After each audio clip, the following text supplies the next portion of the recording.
Hello అండి అందరికీ. నాకైతే బట్టలు సర్దుతుంటే ఈ బ్లౌజ్ పీస్ అయితే కనిపించింది. ఇది వచ్చేసి 80 centimetres cloth. Elbow hands blouse అయితే అవ్వదు, షార్ట్ హ్యాండ్స్ బ్లౌజ్ అయితే అవుతుంది.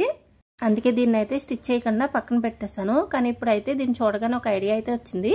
ఇప్పుడు ఎలాగో వచ్చేది వరలక్ష్మి వ్రతం కదా, దీనికైతే మనం వరలక్ష్మి వ్రతం అయిన తర్వాత పూజ చేసుకున్న తర్వాత తాంబూలం అయితే ఇస్తాం కదా, తాంబూలం పెట్టి ఇవ్వడానికి చిన్న చిన్న బ్యాగ్స్గా స్టిచ్ చేస్తే ఎలా ఉంటుందని చెప్పి కటింగ్ అయితే చేశాను. నా దగ్గర ఉన్న క్లాత్తో మొత్తం 5 బ్యాగ్స్ అయితే అవుతాయి. నేనైతే ఒక మోడల్, మరొకటేమో ఒక మోడల్ స్టిచ్ చేశాను. ఈ రెండిట్లో మా అమ్మాయికి అయితే ఒకటి బాగా నచ్చింది. ఇదే మోడల్ స్టిచ్ చేయమ్మా అని చెప్పింది. ఇప్పుడు నేను స్టిచ్ చేస్తున్నాను కదా, ఇదే మోడల్ అయితే మా అమ్మాయి స్టిచ్ చేయమంది. వేరేది కూడా నేను ఫోటో అయితే బ్యాగ్ స్టిచ్ చేయడం చాలా ఈజీ అండి. మినిమం మనకి మిషను స్టిచ్చింగ్ వస్తే సరిపోతుంది. అంటే బ్లౌజులు ఇటువంటి కాకుండా స్టిచ్చింగ్ అనేది లైన్గా వస్తే సరిపోతుంది. ఈ బ్యాగ్లో అయితే ఈజీగా స్టిచ్ చేయొచ్చు.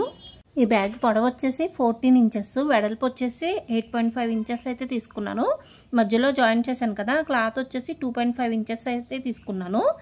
ఫస్ట్ అయితే మనం తీసుకున్న క్లాత్కి లైనింగ్ కానీ ఏదైనా సేమ్ కలర్ లేకపోయినా వేరే క్లాత్ అయినా కూడా జాయిన్ చేసేసుకోవచ్చు. లోపల లైనింగ్కి స్టిఫ్గా ఉంటుంది అలా వేరే క్లాత్ జాయిన్ చేయడం వల్ల. ఆ విధంగా జాయిన్ చేసేసిన తర్వాత మిగిలినంతా కూడా నేను చూపించిన విధంగా స్టిచ్ చేసేసుకోవడమే.